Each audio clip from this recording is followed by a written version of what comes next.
জাননে মই একোকে নাজানো বুঝনে তই দিশৰ নহলো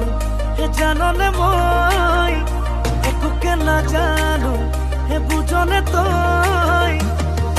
বাটে ঘাটে সকলোৱে বেৰি বেৰি সোধে কাৰে লগত আজিকালি মিলা প্ৰীতি চলে